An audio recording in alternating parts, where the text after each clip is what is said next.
What's up, everybody? Welcome back to the Struggle Zone, man.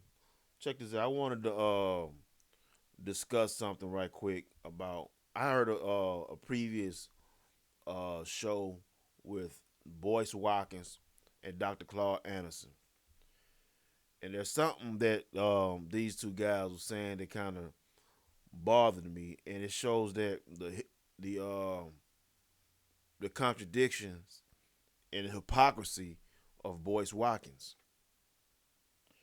Now, this is what I mean. They were discussing the reparations argument, and during that conversation, they were mentioning about how black people here in the U.S. don't support each other, and what I want to say is that's complete BS. It's not true, and it's a constant talking point that a lot of so-called black scholars and teachers constantly using. And it's completely false because let's be honest, if there was no if black people were not supporting our own, right?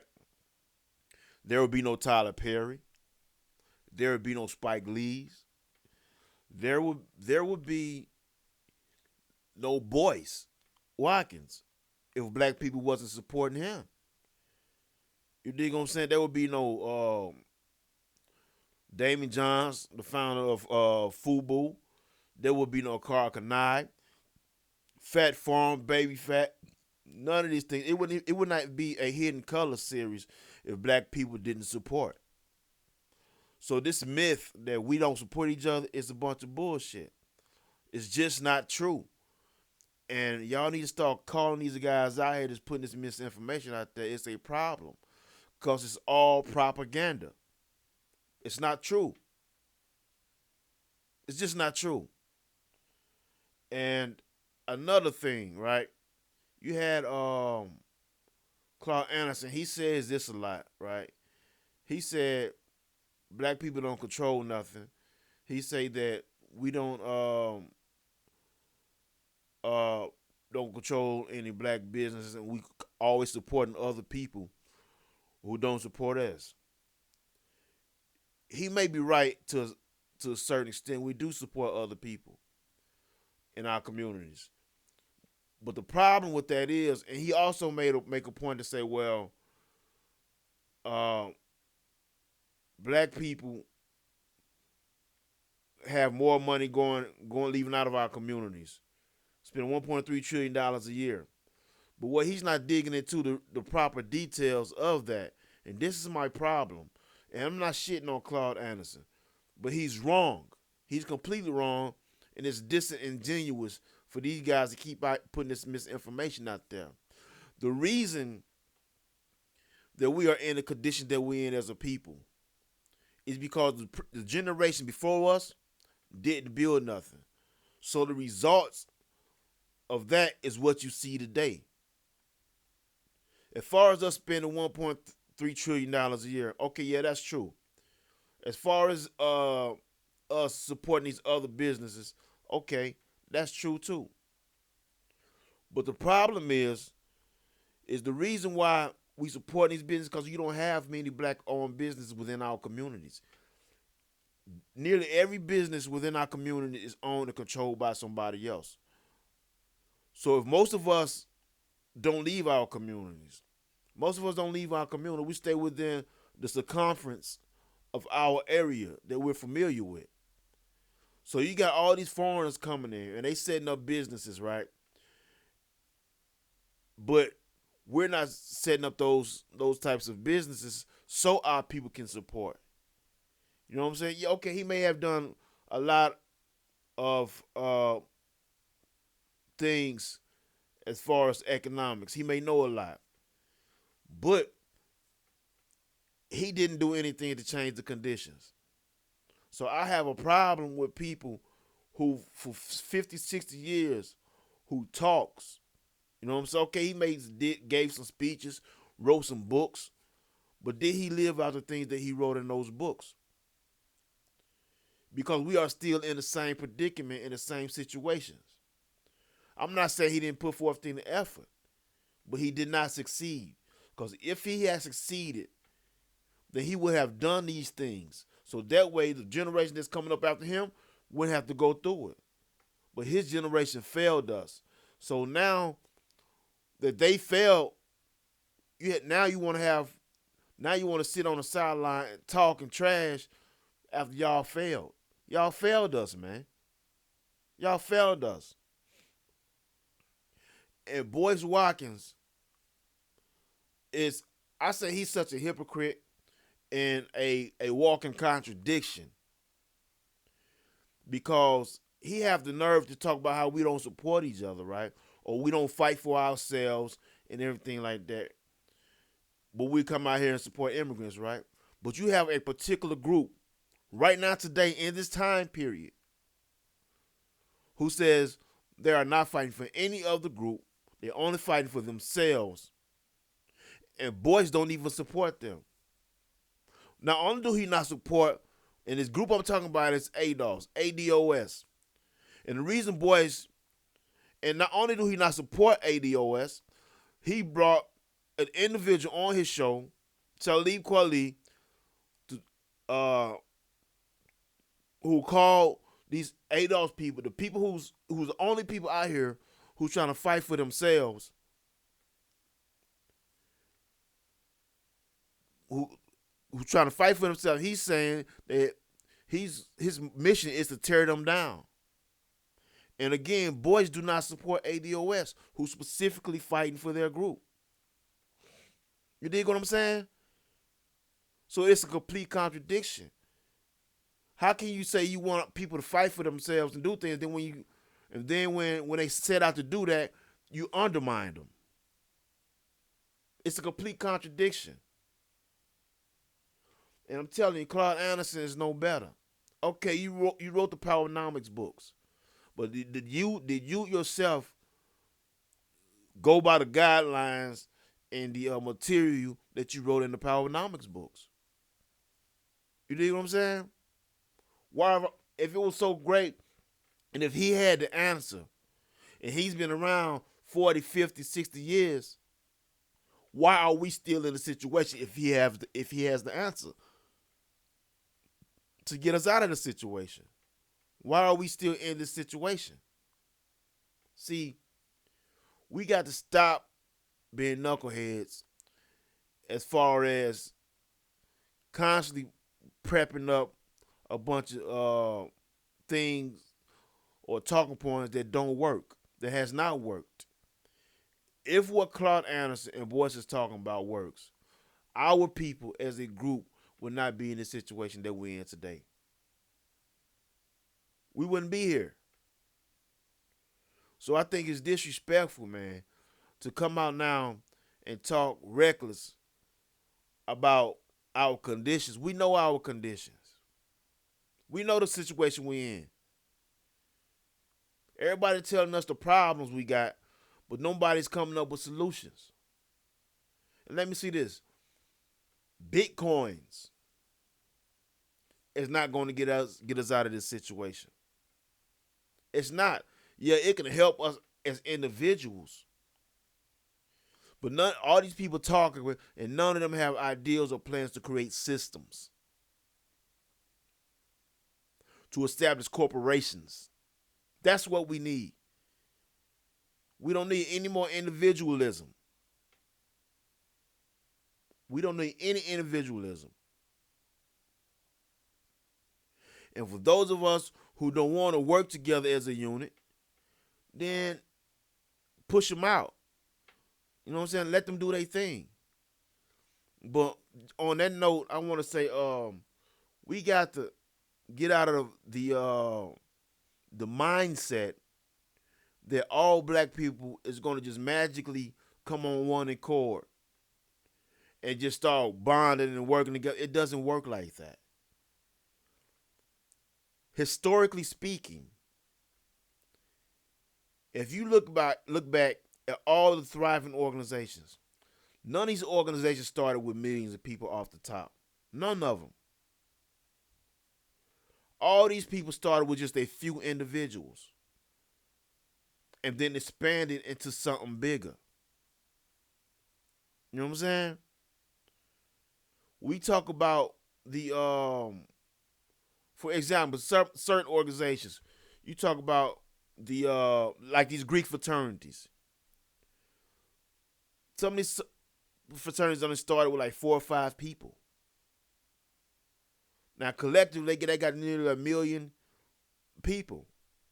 You dig what I'm saying? The Masons, Freemasons only started with a few people. And then they started expanding. All of them started small. So it's gonna take just a few of us who know where we need to go, understand what we need to accomplish, and do it. You know what I'm saying? You got too many Negroes who got all these doctorate degrees and all these PhDs, but they can't tell you how to grow your own food. They can't tell you how to get out of this situation. All they can do is tell you what they read in the book. That's all they can do. All they can do is tell you what they read in the book.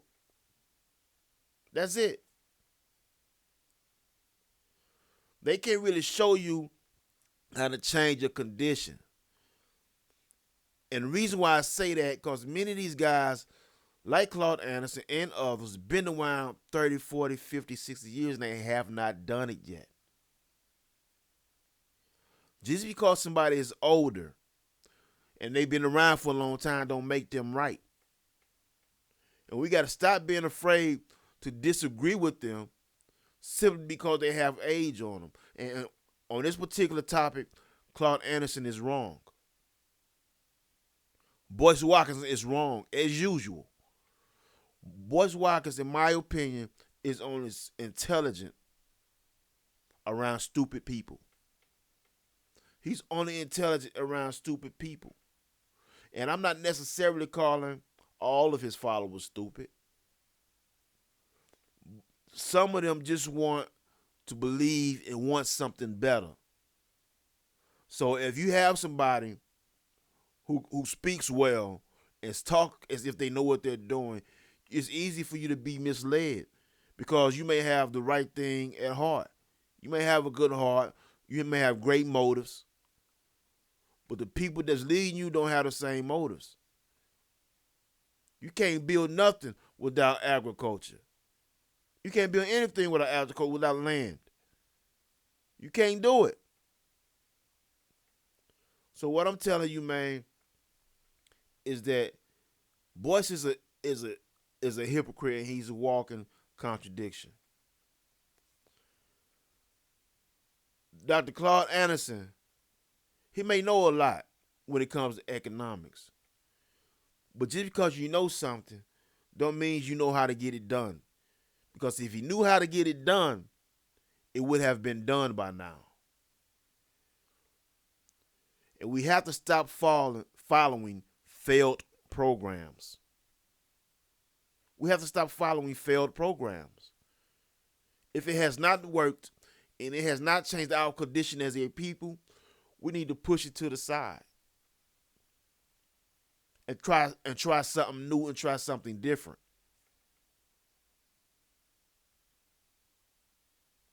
How is Boyce gonna get up here and talk about how black people don't support each other, but when you got 8 of us out here fighting for reparations specifically for their group and not including other people? Why do you, even if you disagree with Yvette Cornell, even if you agree with her and Tone, even if you agree, if you don't like them, if y'all don't get along, whatever the case may be, why would you try to destroy or try to undermine what they're doing? Simply for the fact is they are fighting for their own people, for their own specific group. You should, if you don't agree with them, or if you don't like them, if you and Yvette has had run-ins, y'all don't get along, there's bad blood between y'all, you should get back and just let them do their thing. But it's this ego that you trying to, now you see them because she say she don't want you involved with what they're doing. You automatically try to undermine it.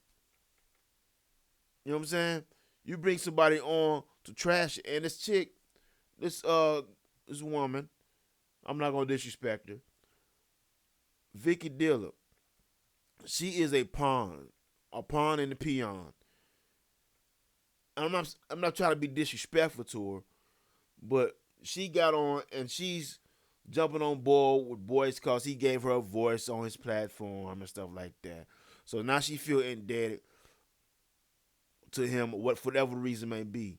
How I would have handled that situation if I saw him and Yvette going at it, I wouldn't have took a side. I just got back, I wouldn't have took nobody's side. Because it's not about who's wrong was right. It's about what's best for our group. And what's best for our group is that on the reparations argument, we should be united 100%. It shouldn't be no division behind that. Because you don't like somebody, you're going to undermine all of us simply because you got a problem with Yvette. And that's what Boyce is doing too. Which to me is some sucker shit. If y'all got, man, I got homeboys who don't always get along. If one of them say something about the other one, I don't never take sides. I'm not getting in that shit. You know what I'm saying? I'm not going to take sides, one against the other. You know what I'm saying? Because I know we argue, we fuss, we fight here and there. That's how families go. You dig what I'm saying? And that's exactly what she should have did, but she didn't do that. It's all about views and clicks. That's all they care about. It's not about the people or none of that. So, man, welcome to the Struggle Zone, man. Thank y'all for following me. Share, like, and subscribe. Follow me on Instagram, man. And I will be hopefully getting on some more things soon, man. But yeah, this is what it is, man. If we want our things to change, the conditions to change, we have to do something different. And one of the things that we have to do different or push and disregard anything that has not been working for us. If it has not been working, we have to take it apart. We have to destroy it if it ain't been working for us. Pan-African is not working for us. Listen to a bunch of these old Negroes tell us our problems that we already know exist. It's not helping us. We know we in a messed up situation. We know it. Okay, what's the solution? What's the solution? You can't tell me about economics if you're not telling me about agriculture. You can't. We know we don't make our own clothes. Okay, so what are we doing about it? What are you doing about it? You know what I'm saying? But I'm not gonna go in and keep too long, man, because this is some BS that need to stop, man. These old cats, man, y'all had your opportunity to get us out of the situation that we was in. Y'all wanted to pray, march, and integrate. And now, because of that, we're in the situation that we're in today. Now, you can't come now on the outside looking in because the younger people is coming up and doing things differently. Now you want to shit on the younger people because they don't want to listen to you. Why should they listen to you when you're not providing nothing for them? That's what it is, man. Peace out, man. Welcome to the Struggle Zone, man. I'm out of here. Share, like, and subscribe. Visit me on Instagram. That's what's up, man. Peace out.